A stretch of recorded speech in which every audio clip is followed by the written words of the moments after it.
Welcome to your hair biz tip of the day.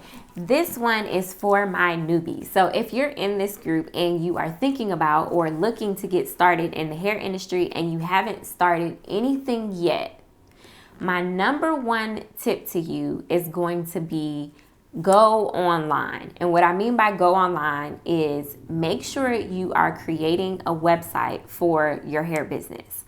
We are in 2020, so a lot of people are shopping online now. There are a lot of stores that people can go to and get hair extensions. However, online is a convenience and you reach more people in the market. So I see sometimes people ask questions about, well, should I just shop? Should I just share and sell on my Instagram pages or my Facebook shop? All of that is great and you can do that. However, you need a hub. You need somewhere to send people to.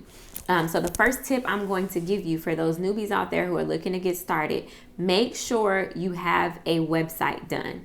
And with that website comes getting a logo created, purchasing a domain name, but you want to make sure you have a website.